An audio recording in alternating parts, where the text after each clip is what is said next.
I'll briefly start again because I can't remember where I got cut off, but essentially if we can spontaneously create this nucleic acid, and then we've also got phospholipids, if we have water there, the phospholipids will naturally organize themselves like what happens in our normal cells into this sort of hydrophilic and hydrophobic arrangement, right? Creating a membrane.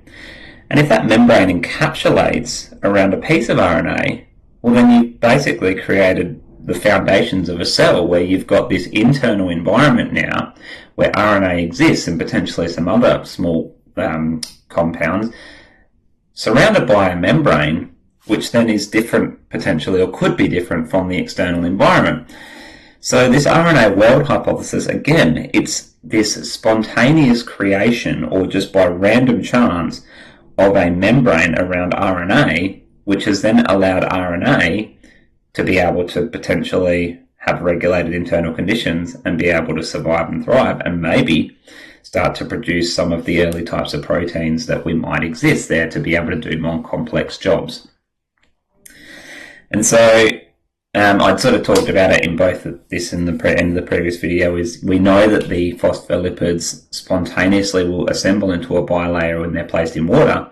And so this sort of supports that, you know, if we created nucleic acids and if we had lipids created spontaneously, then theoretically it was only going to be a matter of time before it randomly went like this and then created an enclosed environment where some of life's first processes could have started to actually happen.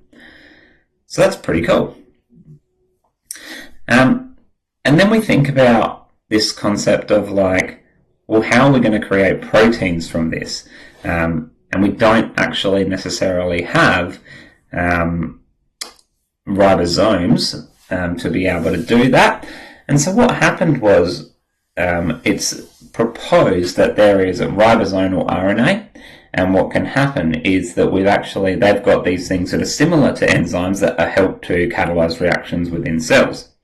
And so we call these things ribosomes, and we consider them to function in the same way as enzymes do, but they were the early predecessors to what enzymes are.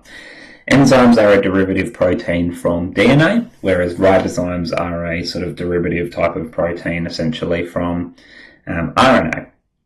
And so we've created this environment, we've now got this RNA in there, and within this RNA we've got these codes that are able to code for ribosomes, which then will allow us to be able to start creating chemical reactions inside a cell. So that's pretty cool to be able to facilitate or kickstart some of those processes here. And again, this now sort of goes into it in a little bit more depth. We've got this capacity now for this RNA to self-replicate because there's ribosomes that are there. And so these help to facilitate RNA replication.